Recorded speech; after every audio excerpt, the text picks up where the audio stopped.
everyone, and welcome to Amazon Q4 Mastery 2022, the most exciting event of this year for all Amazon FBA sellers worldwide.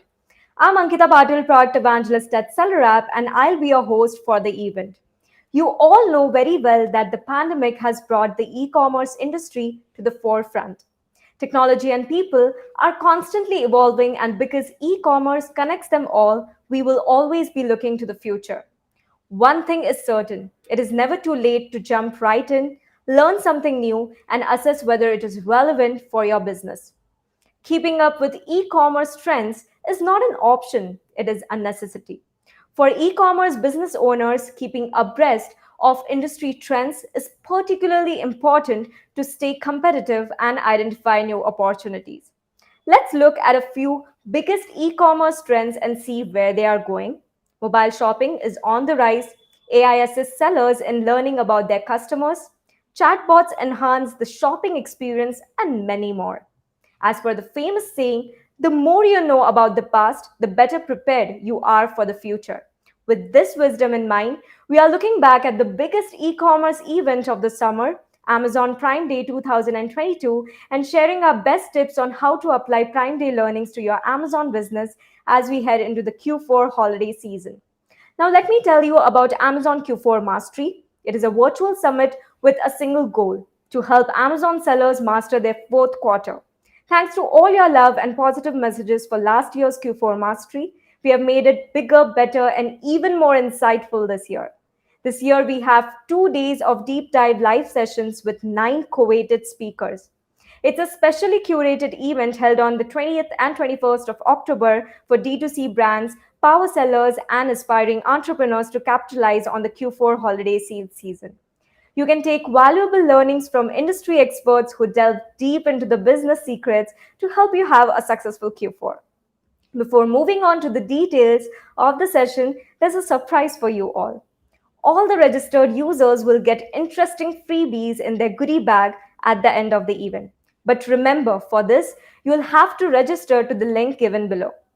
In this day one session of Amazon Q4 Mastery 2022, the topics we are exploring are predictions for this Q4, product listing optimization, and Amazon advertising tips for successful Q4.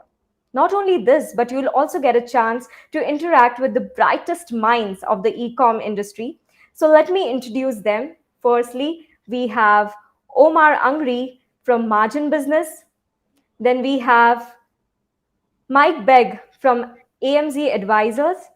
And then we have our in-house specialist, Nitin Mentreddy, who is from SellerApp. Hey everyone, how are you all doing? All good, perfect. Thank you for inviting us all. Wonderful, Yes. wonderful. Thank you very much. Yes, we also had one more speaker, Arjun Vaidya from Verlinvest, but due to some personal reasons, he couldn't join us today, but hopefully he'll join us tomorrow. Now, let me introduce them one by one. Omar Angri is the CEO of MarginBusiness. Omar is a real digital entrepreneur, a fighter who has grown his MarginBusiness agency into a global consulting firm that helps brands sell on Amazon globally and stand out through listing optimization and localization services.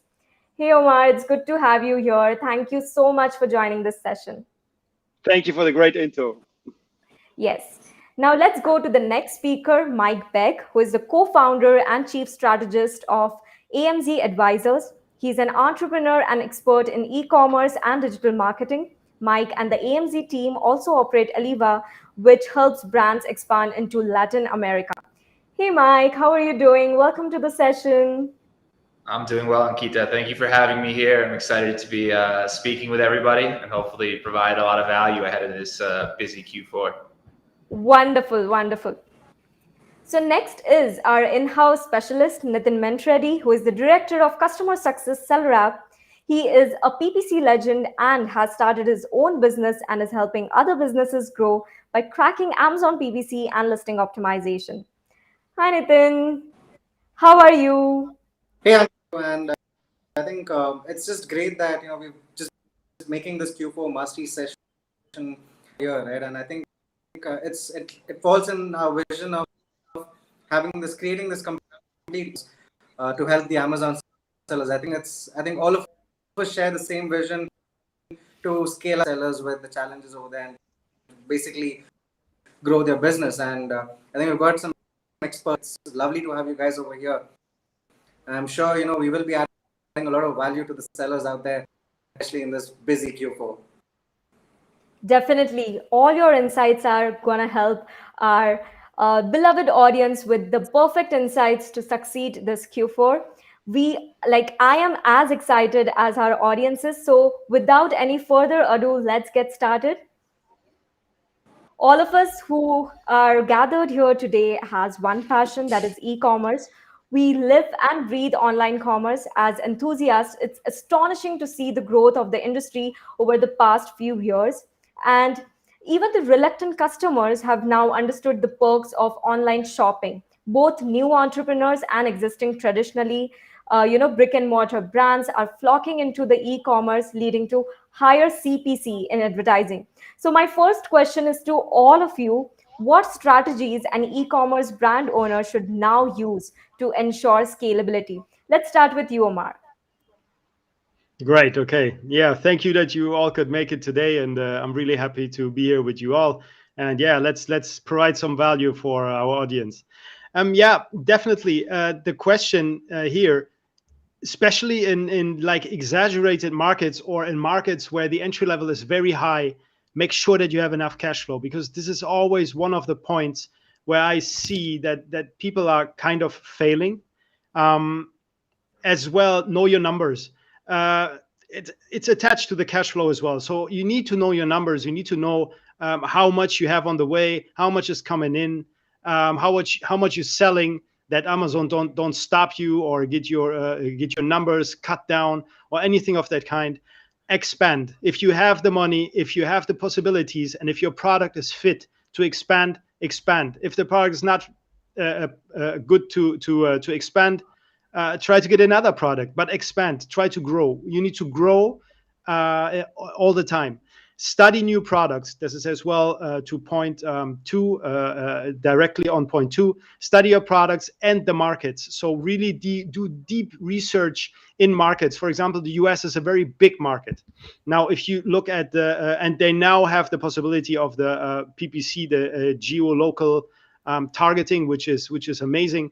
But but they still don't have like the trim down like you can do, for example, in the European Union. This is really like a very good point where you can really target customers within the countries without wasting budget or anything going spread all over the whole countries. So networking is super important because we learn from each other. So the more you connect with sellers, the more you connect with agencies, the more you connect with anyone who has anything to do with e-commerce, and talk with them about it, maybe master classes. This is really exceptional knowledge which you can gain here as well. And one of the most important points I'm always trying to emphasize is hire your team. Means like either you hire a team and you plan this in advance a long time, or you just hire an agency in order to help you. Because at the end, you cannot do everything on your own.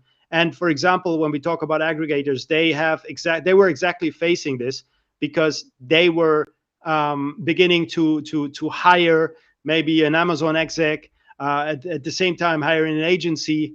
And at the end, the agency, for example, is better because you can hire a full team which going to help you, which have the knowledge, which work every day on that, and which can help you in order to boost your business. And it goes the same as for seller, mid-sized sellers, smaller sellers. Hire an agency. Don't break your head. Take your time. Your time as a CEO or a company owner or a founder is super important in order to grow or in order to develop something else which you have in mind. So these are my points concerning your question here, Arjun, for today. Hey, thank you so much, Omar. Those were really some good points to, understand about Q4. So, what do you think about this, Mike? Would you like to enlighten us on this?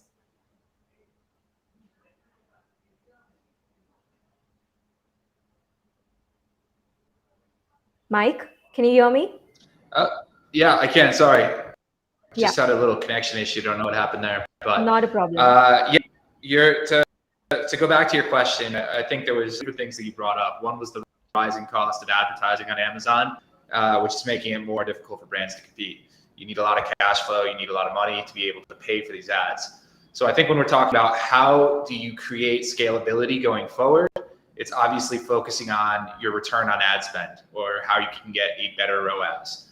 When we look at the different ad types and the different targeting types that you get that you can use on Amazon, typically the types of targeting that have the highest ROAS are going to be your branded keywords or branded search terms. Now, when we think about how do we scale that over time, well, we need to increase the actual number of people that are searching for your brand. So how do we do that? We do brand recognition, PR, link placements, influencer marketing. There's a lot of different ways to increase your brand recognition and your branded searches on the platform. That's going to lead to a better ROAS over time. It's going to lead to more cash coming back to you and allowing you to reinvest into the advertising. Another important part to think about when we're talking about the increased advertising cost is focusing on too many keywords. So the way that we use it in-house is that we call them core keywords versus more general keywords. So our core keywords are going to be the keywords that are most specific to our product. So an example of this would be laundry detergent. Laundry detergent is a very general term. It's a very competitive search term because you have massive brands like Tide and Huggies, whatever they're called, that are spending on keywords like that, and their budgets are going to be way bigger than anything you have. But narrowing down and focusing on other keywords that are related to it, for example, phosphate-free laundry detergent is going to be one way that you can actually start spending money on keywords that are still going to be competitive, still have a high search volume, but you're going to be able to spend a little bit more money there and be able to get more visibility. It's still going to be expensive because the category is competitive, but it's probably going to be less expensive than if you're going after the main keyword, laundry detergent by itself. So going a little bit on the longer tail side, focusing more on the core keywords that are related to your product is really important. The other thing to consider is when we're talking about scalability is how do we maximize our conversion rates? Conversion rates are going to be one of the best telling points of how your ROAS is actually performing. If you have a higher conversion rate, you're typically going to have a better performing ROAS. And the way to think about that is Amazon converts really, really well. Better than most other platforms, better than Walmart, better than Shopify. So why not send more traffic to Amazon? In this way, you can use paid advertising. You can use, again, other methods like influencer marketing to push more and more traffic to Amazon, allowing you to get more branded searches, to convert more and more on customers that if you push them to the website, you probably wouldn't be converting as highly. And at the end of the day, it's going to lead to more sales, more revenue in your pocket, although you're going to be paying more fees to Amazon. But at the end of the day, it's about turning your inventory, getting cash back into your pocket, reinvesting in inventory, and then reinvesting in advertising. So when I talk about scalability for the future, those are the main things that I focus on. Wonderful, Mike. Those were really some fantastic insights from you. I would like to know a few things from Nitin now. What are your thoughts on this? So those are some fantastic points from Omar and Mike there, right? So definitely, adding more products, having those cash flow systems going on correctly, having your right advertisements running, and then having the stick points.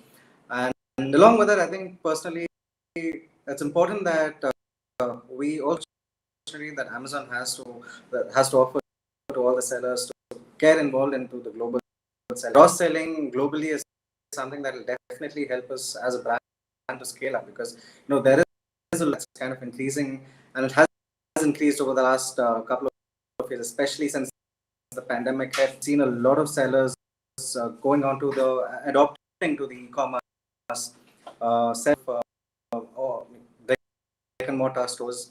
But then in the last couple of years, we've seen getting into and getting involved in the e-commerce side of the business, obviously because the conversions historically has been great. So I think that's very important that the sellers also look at scaling up out of just one geography, and Amazon has just made it a lot more easier to kind of sell geographies right from one place.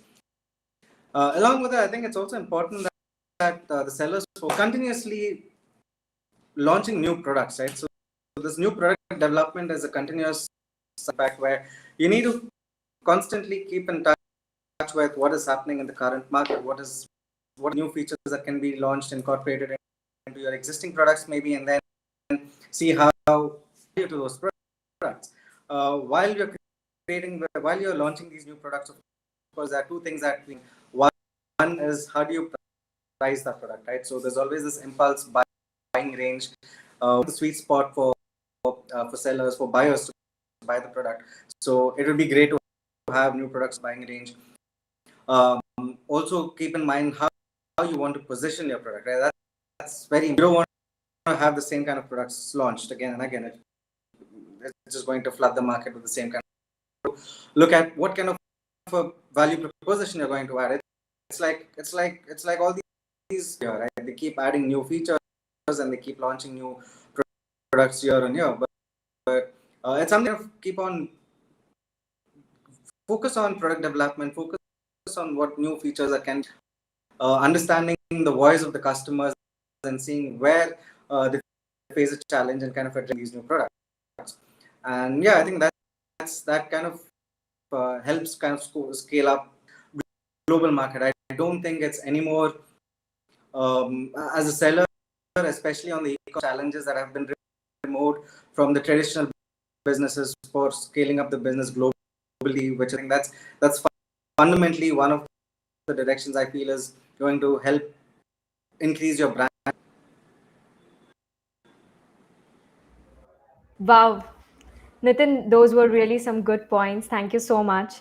And let's move on to the next section. That one of the key platforms that has spearheaded the growth and popularity of e-commerce is definitely Amazon. They have enabled thousands of people across the world to build a profitable, scalable business by allowing people to sell their products on the Amazon marketplace. However, one of the biggest challenge of sellers, especially D2C sellers, is building a recurring customer base. Now, what are some of the key strategies to bring recurring customers to your brand that you have seen actually work? So let's start with you, Omar.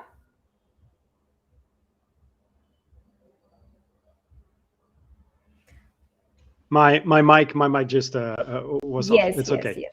Please Great, carry great. on. Yeah, definitely. There is quite a few things what you could actually do in order to drive the traffic to your listings or to reach these customers again, the reoccurring customers. Like already Mike said, which is very important, is to go social media, to really try to narrow down your customer on these channels, narrow down with PPC as well, to really try not to spend too much money in testing it out, more than really get directly to the point, without spending too much money on the ads or on the social media in general. Because as you have done your research, you already know your customer. I mean, you need to 100% know your customer, because the research, the keyword research you have done, and everything would point you to the right direction in order to get this customer and to get the customer buy again. I think this is from me what I can say about the D2C. Wonderful, Omar. Those points were really definitely going to help our sellers, and they are definitely going to, include them into their journey and definitely succeed this Q4. What do you think, Mike, about this?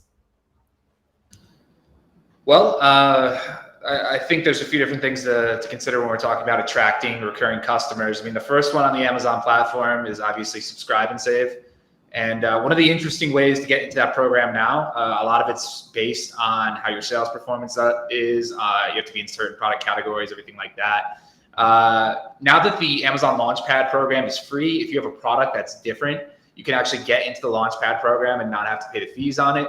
And subscribe and save actually removes that sales requirement. So if you even have a lower volume of sales than they would normally approve for subscribe and save, your products can now become eligible from that. So that's one way that you can pretty much immediately start attracting more customers is by using Launchpad if your product has some unique selling point or unique differentiation. The other thing that I usually talk about when it comes to recurring customers is the way that we structure our ad funnel on the Amazon platform, and then we leverage outside traffic sources like Omar and I were talking about earlier. When we look at building our ad funnel, the first thing we need to do is obviously our brand protection. We want to make sure that we're advertising on all our branded keywords, using product targeting for all of our sponsored products, sponsored display placements to protect our product listing pages, sponsored brands for keywords and product targeting as well. So making sure that anyone searching for our brand is finding our products and our products only. And when someone comes to our product detail page, they're only seeing our products. That is the first key to building recurring customers over time, because any time that a customer goes back to your product detail page and sees a competitor product there, it increases the chance that they will churn to that competitor product or try a different product if maybe there was something they didn't like or enjoy about the last shopping experience with your own purchase, with your own product. Excuse me. Then moving beyond that, we talk about how do we actually structure the rest of the ad funnel. So focusing at the bottom, how do we convert customers that are actively shopping or actively purchasing that are in market? That's really important on targeting those at the sponsored product level, making sure that we're using the non-branded keywords that customers are going to be purchasing our product the most frequently on. And you can do that by looking at your search terms and your targeting reports to identify where your highest converting keywords are. Moving up further up the funnel to the consideration phase, using sponsored display and sponsored product category targeting. Is really good to bring more and more people to your product pages, and then you can actually retarget them later with sponsored display ads to get them to either purchase the product again if they've already purchased it, or if they viewed the product, you can bring them back to the page with a sponsored display retargeting ad. And then moving top of the funnel, you have sponsored display within the Amazon platform on how to attract new audiences, people that are in market, people that have a certain lifestyle that purchases your product. Beyond that, you have DSP, which is moving even further up. And with DSP, you can target people that are subscribe and save or have a lookalike audience similar to people that are within your subscribe and save audience. So that's another good way to start driving more and more recurring customers to your product detail pages. And then beyond there is when you start looking outside of Amazon. So how can I start driving people from any social media channel, TikTok, Instagram, Twitter, wherever it may be, to my product detail pages, getting them to purchase, hopefully becoming a subscribe and save customer, and then going into that recurring funnel. And then how do I get placements on other websites that are either reviewing my products, our blogs linking to my product, or any other way that I can potentially drive traffic from outside sources to bring them into that funnel, and then hopefully get them to become a recurring customer through either buying through subscribe and save, or at least allowing you to retarget them in the future through DSP or through sponsored display ads on the platform.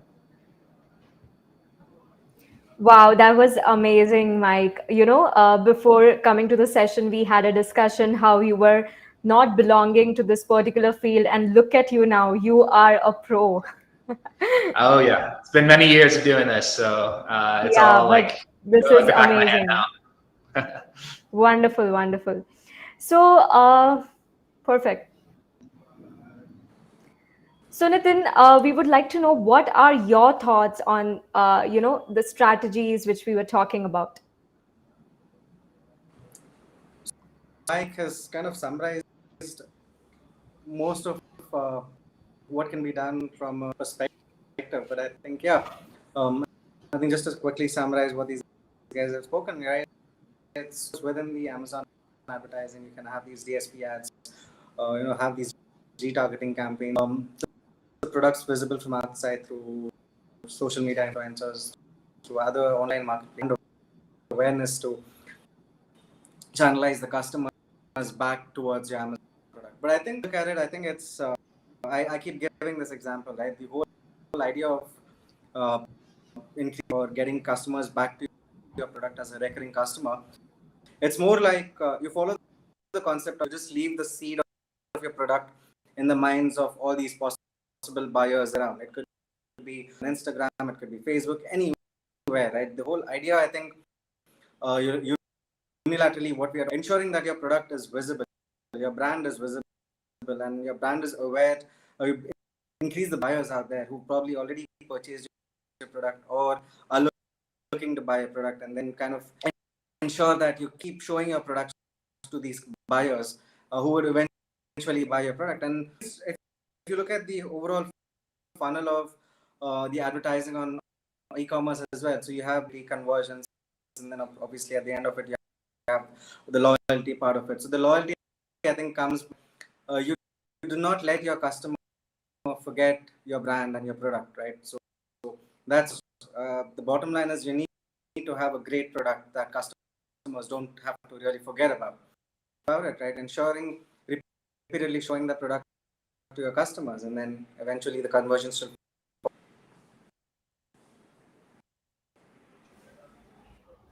Great, Nitin. Thank you so much for that. And this was kind of a background check as we are moving towards the Q4. So let's just get into the key topic of the session. We are in the fourth quarter, and as you know, it brings fantastic opportunities for the smart seller to increase their sales and scale their overall brand visibility. Now, for sellers, 2022 has been an exciting year. Prime Day 2022 was one of the best in recent times despite the recession. So, what are your predictions for Q4 2022, and what should sellers expect during this holiday season? Now, this is going to be really tricky. Well, let's start with you, Mike. Yeah, so it's interesting because I think you brought up one of the big things that's going on is obviously the macro environment that we're in right now, where there's a lot of fears of recession going on. There's a lot of consumer fears. And in general, I think we're also seeing from Amazon by the creation of the second fall Prime event, a need for them to start driving more sales. I know, overall, my clients had a pretty good second Prime Day. They had a good first Prime Day as well. But I think what we're starting to see is that Amazon is trying to push more and more consumer purchases by offering more and more deals. And I think that at a certain point, we're going to start seeing consumer fatigue there from actually purchasing money. I mean, when we also look at inflation as high as it is, that's having an impact on consumer purchasing power. In general, I'm not expecting Q4 to be as great as it has been in previous years. I think a lot of what we're seeing going on outside of Amazon is going to have a bigger impact on how sales are affected.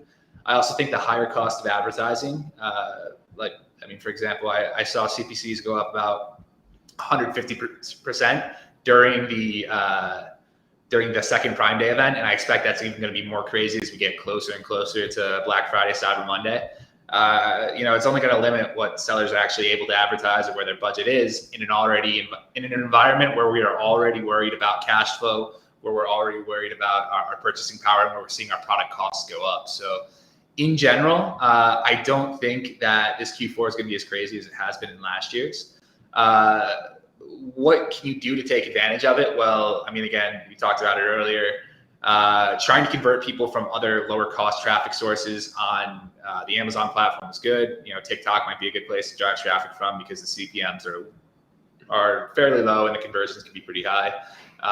Using other strategies like link building for SEO and Google SEO is another potential way to get more low-cost traffic sales through your Amazon platform, and things that are going to build up over time. In general, if you're going big on your advertising budget, I would just be a little bit concerned about making sure that you're converting well enough to be able to turn that inventory quickly, get the cash back in, and then reinvest in new inventory, and be able to continue to manage these advertising budgets over time. So in a way, I would say you almost need to look past Q4 to make sure and then start projecting how much cash you're going to need to continue your marketing and your inventory demands beyond Q4 to make sure that you don't have any issues in the beginning of 2023. Well, thank you, Mike, for sharing your thoughts. What do you think about this, Omar? Yeah. Okay, my mic is already on. All good. I just wanted to add something from the last question as well, and which goes as well into the Q4, because right now what we're facing or what we need to do is we play the long game. The long game is beyond this Q4, beyond and see the next Q4 already. I mean, the Q4 of 2023. So what we need to do, we need to connect with our customers. We need 100% to understand our customer needs, read the reviews. This can be done by read the reviews of the customer, listen to the emails they send to us, make sure that we have, for example, a Shopify store where we can get better in contact with them, engage them into social media, that we really get a hold of them and the emotional connection. Because right now it's not everything about the product. It's really about the emotional connection. And if you want to plan for Q4, you should have planned already the whole year. It's not just like, oh, September comes, now I need to prepare for Q4. The only thing what you can do, you can take the keywords from last year and maybe like put a few of them which have been converting correctly into your listing. But the actual work will be done a lot. It needs to be done before. So I believe that this Q4, as Mike already said, will not be that good, but I still believe that it will have a good impact, especially in the European Union, because, for example, in the US, people know, big sellers know that the PPC will be over the roof. And maybe some will play the game and maybe some will not play the game. And maybe the ones who have an account in the European Union or in the UAE or in Saudi or Japan, maybe they concentrate more about selling over there because the costs are a lot cheaper at the moment. And because we are going through a recession and because money is short everywhere and the ROI is not 100% guaranteed, my suggestion is to go maybe to look into these markets and really push from now on, or already before, in order to get the maximum out of sales and to prepare for 2023 actually. So these are my suggestions how we can overcome this and how we don't get into the trap of, for example, the high costs what we have right now in the US, because we don't want to get burned just for the Q4, and then when we're looking at 2023, we don't have any power anymore. So it's really important not to put it too high on a scale, because at the same time, Amazon will make sure that products who needs to be pushed or which have a good listing, which have a good reputation, which have enough stock, which have overall bringing traffic into Amazon, they will be favored for sure. If you are a small brand and you don't have money in order to spend on advertising, then it don't look that good for you. And that's why I'm always saying, if there is something, or if you have the power in order to go to other markets and profit from the low entry level, and especially in Q4 of the lower PPC costs, definitely you should try to do that. And for everyone else, just focus, and make sure that you're good for the next years to go.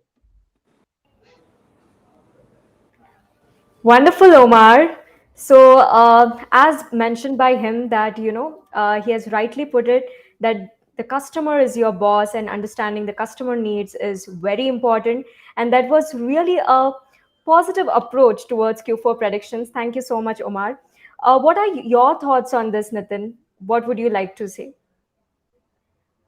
This is a very interesting question, and I've been thinking about this for a while now, right? Those are very the feel and the emotion going into the Q4 this year has been there are a lot of questions in terms of how big this year is going to be. Now, I'd like to split this question into two parts, one leading towards the seller side and one business aspect of it, right? So from the seller's perspective, yes, I think it is going every Q4. Although the business on Amazon has been growing, right? So the pandemic did not affect it. I don't know, nothing seems to be on, or the sales on Amazon or the conversions for sellers on Amazon. But that also, since the pandemic began, we've seen this influx of a lot of sellers onboarding on. I think that's what is driving the cost per click for a lot of these advertising, that because I think that's, since I think everyone knows, right? The entire advertising is more or less, and the more sellers you have, the more products you have, the more keywords that people are bidding, and cost per click for the keywords. So we've historically seen, I think I absolutely second what Mike percent increase in the CPC. In fact, there are certain categories, especially in the food, close to 200-300% increase in terms of the CPC over the last 3 years. One category, there's this brand we were working with, where the CPC in 20 around 50 cents, 30 cents. 2022 it went up to $12, and that's just one kind of beat. How does one compete against all these brands and all these keywords and then still remain profitable? Now, but the other thing, this is kind of driving a lot of sellers and a lot of brands to help them with the works, with optimizing the campaigns, right? So we are seeing towards adoption of technology. It could be automation, it could be support of platform agencies, expertise as well, where there's a lot more adoption towards this. Where a couple of years back, share of voice and share of shelf was just people actually utilizing those and understanding the metrics related to it. It's no more just impressions, the clicks, or the ACOS, the conversions. They're looking at these other metrics, the other data that has always been available, and even Amazon is leading in that direction with the search query performance recently, where they're providing this kind of data to us, right? And I think what I feel is, I don't think there is an option but lead towards data-centric actions, right? Insights based on which you're taking actions to optimize your campaigns. And I think absolutely what Omar mentioned, it's no more, and I don't think it's ever where the Q4 comes in September and you start selling. It's a year-long planning that you do. And I think this year it's been a little off with the second Prime Day, kind of shifting the with we've kind of we saw a little bit of a slowdown in the sales beginning of the second Prime Day, and then of course now it's again back to picking up again. We did see your Prime Day sales by close to 18%, but then again I think a very clear shift in terms of the agencies and in terms of brands, where they're looking at more than the product ranking to understand how things are working from a data perspective. So I see a lot of metrics right now, and I definitely feel, if not this year, probably over the coming years, there'll be a more cohesive in terms of how much a customer, a seller in this case, has to bid, and that will kind of help sellers, right? Initially, I think a couple of years back, I personally came out of Reddit articles where people were like, a launch strategy, you start out with bidding at $10 practical, and that's what is probably driving the CPC for a lot of mature sellers as well. And definitely, I think with a lot of education that's happening, a lot of definitely through all the Amazon experts and Amazon agencies, I think that's something that will stabilize this year. There are certain categories which I personally feel will definitely, with the recession looming over our heads, I think high priced items is something that a big uptick in sales, but then there's certain categories like probably food, probably thing which is going to come up. So you will see certain categories which will do well than the others. But yeah, I think I see a lot of adoption towards technology and technology acceptance. Hey, thank you, Nitin. That was a wonderful approach to the predictions for Q4. And now let's move on to our next topic, that is listing optimization. So the biggest success factor for sellers during the Q4 is definitely planning and preparation. So with that in mind, let's now take a look at how to prepare yourself for the fourth quarter, starting with listing optimization. And we have an expert over here. Omar Angri is our expert. So when it comes to listing optimization and Amazon SEO, the first thing that most sellers miss is a simple yet effective strategy to improve the ranking of your product images is adding alt tags.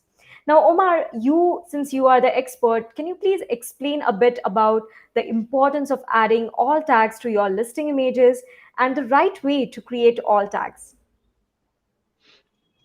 Okay. Yeah, actually, Yeah, expert is always a big word, you know. I'm learning myself, so okay. So But I what think I'm you what I'm are an expert among us.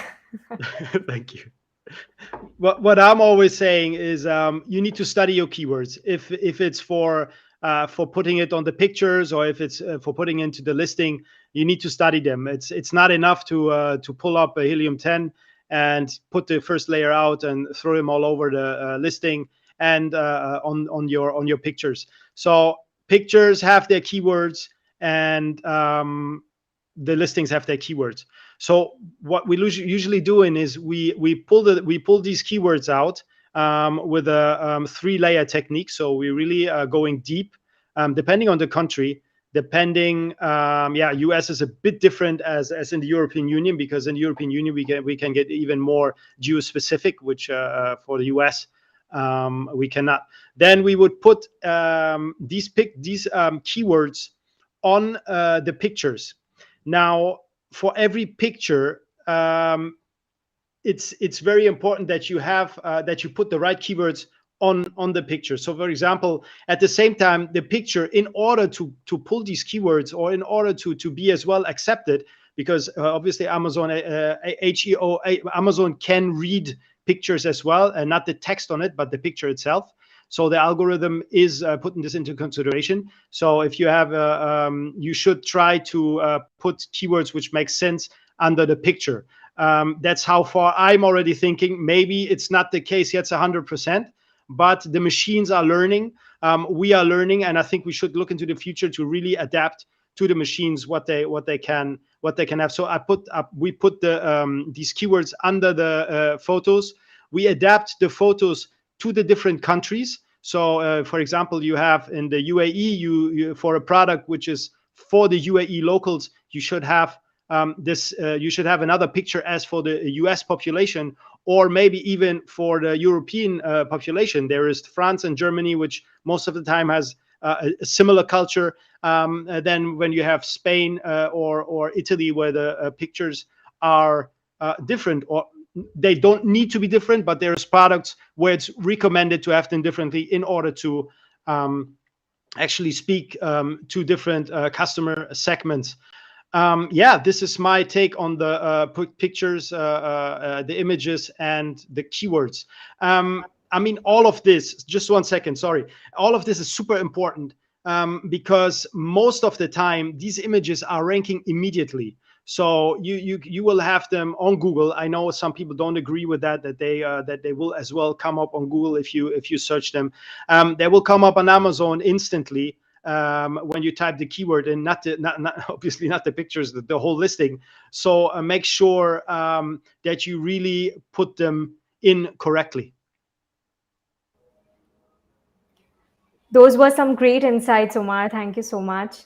And we have one more question. Now, targeting the right audience is also crucial in Amazon SEO. So, how should sellers leverage the Amazon geo ranking factors to ensure that their products reaches the right audience and gain more sales?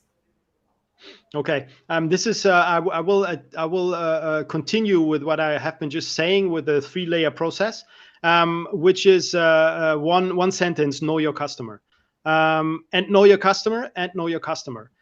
So when you do the keyword research, I'm giving an example now for the European Union, because when you have a red keyword and there is a non-native speaker, for example, say, "Yay, look, we have a red keyword, we can put it in, nice long tail keyword," yeah, and the reading is completely upside down. If you would understand the language, you would understand that it's not good, and nobody actually searching for it. And this keyword actually got read because of some big companies which were betting on it like crazy for the past years. So we won't look at these keywords. I mean, maybe we put it into the back end because it might help some of the PPC for the PPC to drive on. But we would look more at the green ones, the green long tail ones. Green, for everyone who's familiar with Helium 10. For the European Union, it's not like the US. We're looking at 60 to 100 sales per month if we get a good long tail green keyword, which is 100% native and localized. And these are the keywords we are actually targeting, because I personally, or my team, we prefer to target keywords which are giving you straight sales per month, 60 to 100 sales, like good ones. And like this, we make sure that we rank. Then targeting the red ones, which everyone is actually targeting, and even targeting wrongly. So this is the first step. In the US, I would do slightly the same approach, just adding the PPC geo strategy within, because everyone knows the US is a very big country. So we have Florida, we have Seattle, and in Florida, they most probably don't like the same products as in Seattle. It's a different region.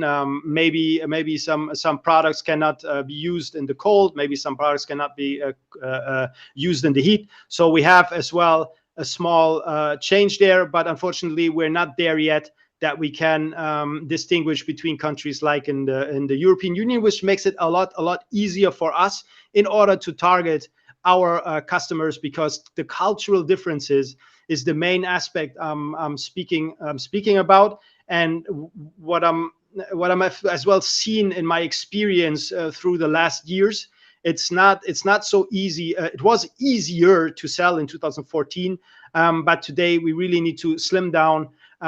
Funnel, actually like a funnel, and ClickFunnels I think is the best example here. If we see it visually like that, we can funnel them down, and at the end of the funnel, after we've done our product research, after we've done our keyword research, after we've done our customer research through all these points that I mentioned before, we can funnel our main customer down and bring him out without spending too much money on PPC, because we actually already know who we want to target. And if now, obviously, we have now DSP, which is coming in and helps us even more to trim this down, we get so much tools and so much positive things now, without that we don't have to guess anymore, or we don't have to just run in blind. Just study your customer, know your customer, speak to your customer, care about your customer. And this is then I believe that there can be nothing there will be going nothing wrong if you really like push on all of these points, and understand as well the reviews about the products. Again, everything is about caring about your customer at the end. Thank you, Omar, for answering this question. Definitely, customer is the key to Amazon success. And let's move on to our next topic, that is Amazon advertising. So I have a question for Mike and Begg. Once you have optimized your listing, the next important step is definitely to ensure that your listing reaches your audience. That's where Amazon advertising comes into prominence. One of the most converting ad placement on Amazon is top of search. Out of all placement options, we have seen that 30 to 32% clicks goes to the top of search. Now, can you share some bidding strategies that can ensure top of search ad placement? Maybe we can start with Nitin. Okay, so see, I first, it can be guaranteed that we'll be getting top of search, but a couple of comments that increase the placement multiplier feature that is present in the Amazon advertising. Control the bids by lowering the keyword level bids. But I think one of the bigger the positioning of your product has to do with the fact that your product is Amazon's algorithms are pretty mature and developed in that sense that they don't really want to be a place where customers or buyers can come find the product that they want to. So they're looking at primarily conversions rather than just being a search engine, right? So I think buyers really have to focus and ensure, sellers have to really focus on ensuring that, and then they build that relevancy. I think I think Omar was mentioning, right, or one of the points where you pick up those 4-5 solid continuous consistent sales, and focus on them initially and then keep expanding that, where you build that relevance between that keyword and the product that you're selling. Now, this way, once you build that relevance cycle, the more sales you get, the more momentum in terms of sales velocity that you get, building a better relevancy to that particular keyword and the product. So that way, Amazon's algorithms is to the top positions, right? So that's important. So I think rather always getting the top of the search placement, which definitely is important. I think it's important that we ensure right targeting, right audience targeting, right keyword targeting in products in terms of how and what kind of targets that we want to really focus on. I think we shouldn't be wasting time on increasing the visibility during the early stages. A more mature to increase the visibility and kind of the market share for them. But then in initial stages when selling, I think it's important that they focus on the targets rather than the placement. I'm sure a lot of people would disagree to this because but personally, you have just four slot pages up. So it gets very competing. And does it really make sense with cost per click and the ROI returns against betting big on as a call that the seller has to take based on the cash flows and the kind of budget they have for the Thank you, Nitin, for sharing your views. What do you think about this, Mike? What would you like to add on? Yeah, I mean, I think Nitin actually covered most of that pretty well. But I would say that, again, nothing ensures that you're going to get the top of search placement. The best thing you can do is the bidding multipliers. And the more conversion history you build over time, the more likelihood that your CPCs are going to be lower in comparison to competitors, which is going to allow you to be a little bit more aggressive on the bidding multipliers. So I think you said it before that, top of search gets way more clicks, way more conversions. I mean, that's the same, I think, across the board for every agency that's doing that. I mean, obviously clients that struggle are not getting those top of search placements as much. They don't have the money to invest, or the CPCs are extremely high. I mean, in some categories, you might be looking, especially like protein and health supplements, where we do a lot of work. You can be looking at CPCs that are, $10, $15 per click. Using a multiplier on that can be very expensive. So it really comes down to two things. One, obviously how competitive the marketplace is. That's going to determine how much of a multiplier you can use. Two, building your conversion history over time to make sure that Amazon sees your product as relevant for the keyword that you're bidding on. It's going to help you control your CPCs over time.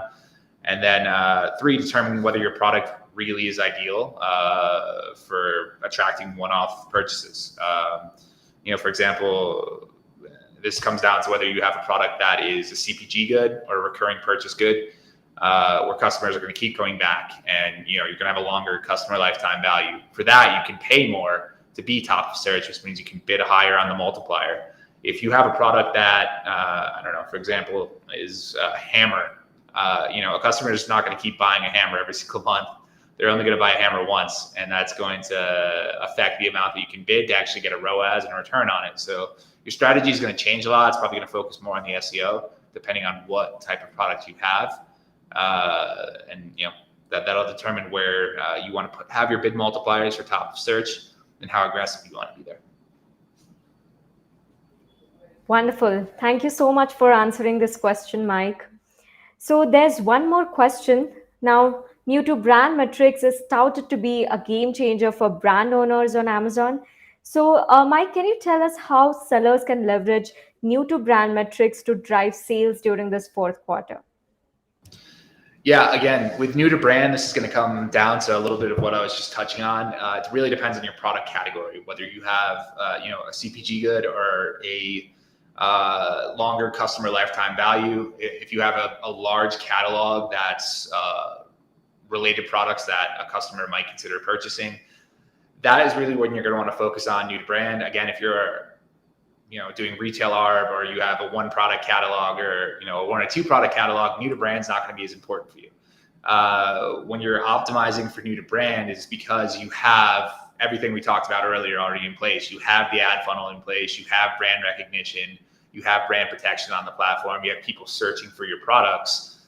That makes sense to go out and try to push as much traffic, try to acquire as many new to brand customers as possible to get them, buying your product, to have the opportunity to retarget, remarket using DSP and other platforms to attract more and more customers and generate more and more revenue by cross-selling your products or by getting them to repurchase the products over time. If you have a product, again, that is just a one-off purchase, someone's going to buy a hammer once, they're not going to keep coming back to you unless you're selling them the nails as well too. It really doesn't make sense to focus on the new to brand. It's really going to come down to what your product is, what your product catalog looks like Omar said before, understanding your customer. And then from there, you're really going to determine whether you need to focus on new to brand or not. Again, for CPG, for products that are going to be recurring purchases or where customers have a long lifetime value, that's a great place to focus on new to brand and try to maximize the conversions and maximize the new people that you're bringing to your brand over time. Thank you, Mike, for the great insights. So guys, since we are live, we are also having few questions from the audience. So I would like to show one question here. It's from Ken. Hi, Ken. How are you doing? Do I really need to optimize the listing keywords every day? I saw someone online say that you should, but for me, it's very time consuming and difficult to do. Any advice? Omar, would you like to attend this question?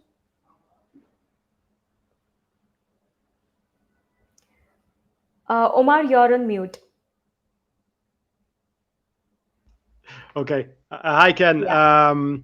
I'm not very sure where you read this, but I think it's not completely correct, because normally what you need to do in order to really make an impact and to study your keywords, that they're indexed, to follow them through, for example, the Helium 10 software or through any other software, SellerApp software especially. You can actually look at the ranking, and I would say every 3 months, because if not, you will actually make difficulties in the rankings. Maybe your product will not be ranking anymore. Maybe your product is not indexed anymore. So don't do it every day. Wonderful, Omar. We have one more question from our audience. So this is from Jesse. Hi, Jesse. How are you doing? I have a question. I'm trying to win top of search placement for my category keywords. The main keyword is unbelievably competitive. Who would like to answer this? Nitin, would you like to try? I was just going to add a few things here. Sure. Mainly, again, this comes back to something I mentioned earlier, focusing on your core keywords versus your main keyword. Most categories now, the main keyword is extremely competitive. I mean, protein, I gave a good example of that. Other CPG categories, I gave some good examples there of laundry detergent, for example. When your main keyword is that competitive, you need to focus converting more and ranking better for related keywords. Because in a way, as you continue to gain, for example, with protein powder, let's say that the main keyword is protein powder, but you have 100% vegan, all natural protein powder is a core keyword for your product. When you start converting more and more on that keyword, you're going to start ranking higher. Obviously, you're going to start generating more sales on that. There's going to be a halo effect on related keywords, and then you can start focusing down to more and more competitive keywords over time, because your reviews will be looking better, your sales history on Amazon will be looking better. They'll be considering you more and more relevant within the algorithm, which is going to help you rank higher. It's going to help you convert better, and it's just going to have continued knock-on effects over and over. So coming in cold and trying to win your main keyword from the start is probably not the best way to do it. I would focus on winning top of search placements on some of the core keywords related to your product, converting the best there out of everybody else. It's going to bring down your CPCs there and give you more money to invest in going after other related keywords that will eventually get you the top of search placements for the main keyword you're trying to rank for. Perfect. So there's one more question from Jesse. There's another which describes my product perfectly, but it's not performing well as well. So what should I do here? A continuation of the same question, and Mike has already answered that. So, Yeah, uh, cool, uh, cool. Okay, so let's move on to the next topic, that is importance of data in advertising. So what my question here would be is, one of the popular buzzword flying around in the world of Amazon selling is definitely business automation, more specifically Amazon advertising automation, and why it makes so much sense for sellers. So Nitin, would you like to tell us what are some crucial points that sellers should think about before implementing the right automation rules?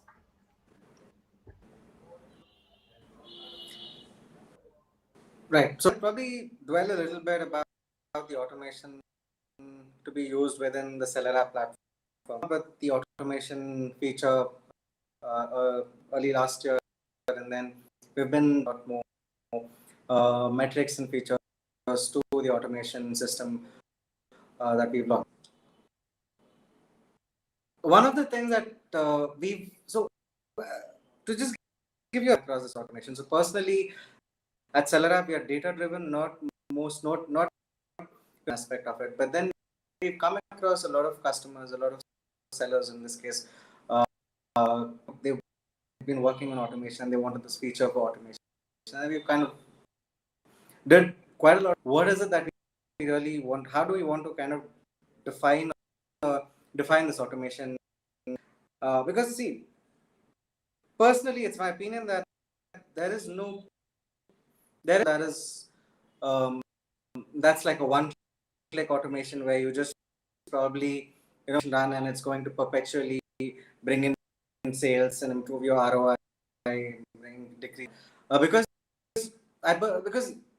see when you're creating the campaign, I think there's this very important aspect of the intent for that particular campaign, right? So the intent of the campaign that you're running, that you're creating for that particular new product would be you might want to go a little more aggressive in comparison to another product which is advertised in another campaign where you don't have to necessarily go that aggressive because it's been there for see around those keywords on the product, and it's just focusing on the ROI for the other campaign. For the particular campaign is very important when setting up these automations. Always going to change over a period of time. So when you launch a product, the intent of the campaign is to go ahead. You look at scaling up. Eventually, you probably look at just continue scaling up ROI. So as a seller, that's important to the expectation that you have from an automation should be very clear. It's not. I don't. Going by the questions also, there are a lot of articles out there which can that you speak to the experts, speak to understand what it is that what should be the realistic expectation, right? So when we on probably developing a tool for automation, we've taken a lot of feedback from running automation from existing service providers, and then developed an automation tool that is more of a rule-based automation. Because again, personally, I would kind of go hand in hand with the account manager's strategy, account managers, what he needs to do, and what is the objective of those particular campaigns, right? So we've given the metrics, we've given the control for the metrics to be defined by more of a rule-based automation system where at every given stage you can how the automation works is in the hands of that particular account manager, right? So when you can have a little bit aggressive rules where you're saying, okay, I want to increase my visibility, so I might want to probably increase my bids by say 15% more than what is suggested or 20% more than suggested bids. So having rules more leaning towards impressions, more leaning towards visibility, and then once you come to a particular stage, you would probably you have the control to come back to the platform's rules to then kind of tweak it towards improving the ROI, right? So I think it's not just about creating automation and forgetting it. The automation has to go hand in hand that you would do into the campaigns, because again, there's a lot of data-driven activity that needs to be done. Increasing the bids, decreasing the bids on a whim. So you know a position. You need to understand what is the shelf of voice that's happening, what is the voice of the customer, and then look at the keywords that are being used by the competitors. What kind of search terms, what kind of search have?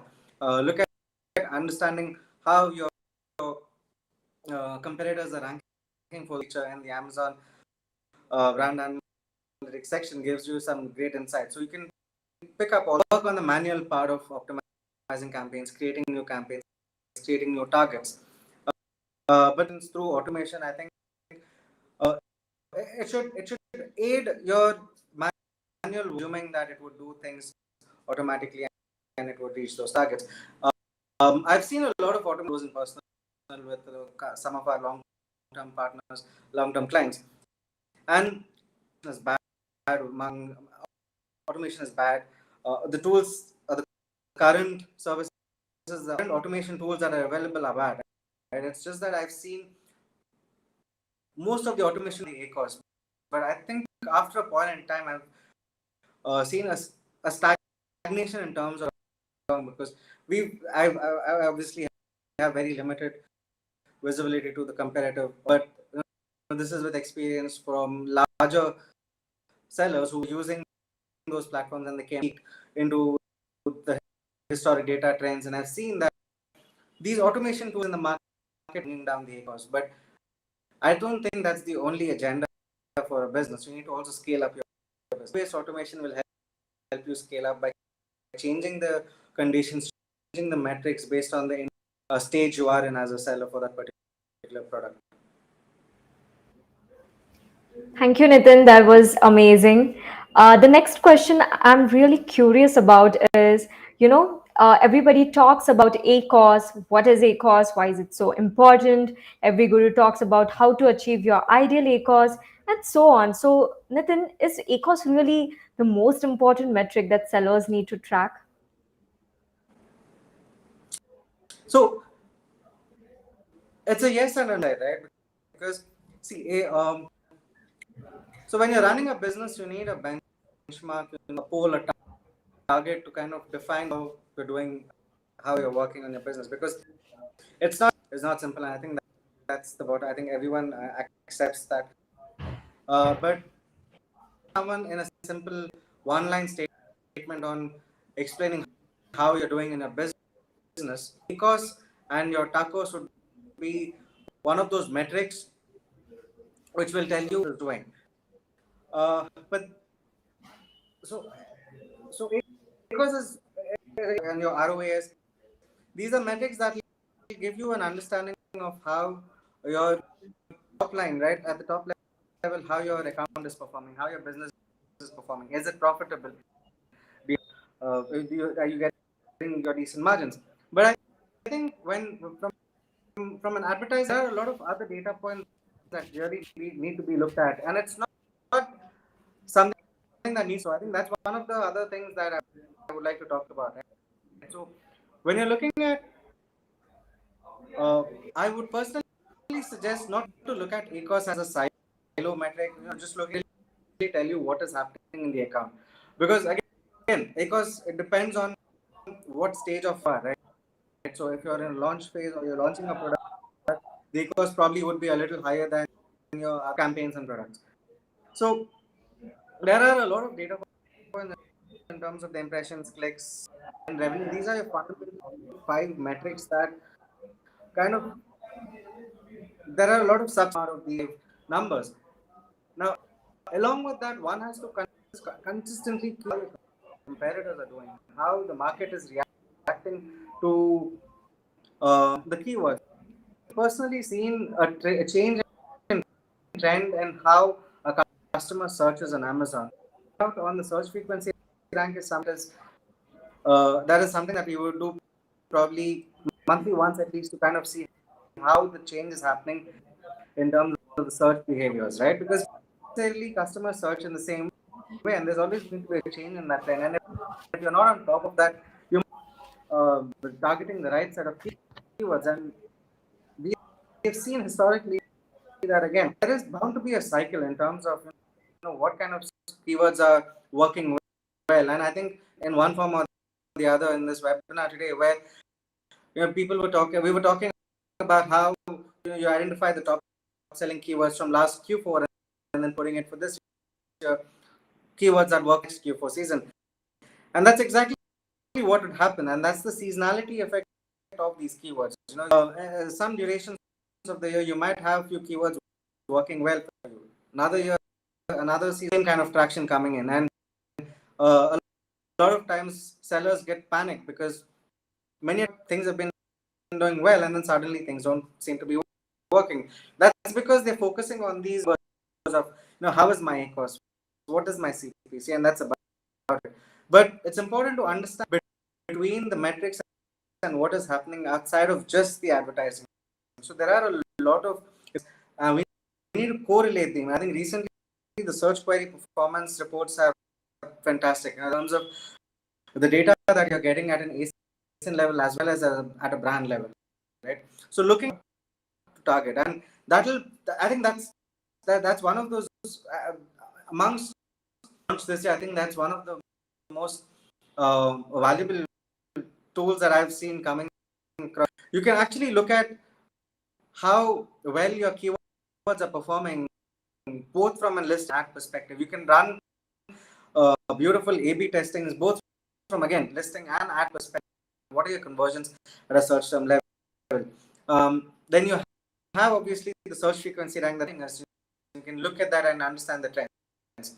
So bottom line is, I think articles out there, or the Reddit articles, and a lot of LinkedIn, Instagram, we just talk about these metrics in silos. But I think it's important, and I'm sure Mike would agree to it, where it's important that we look at all of these together and not just in.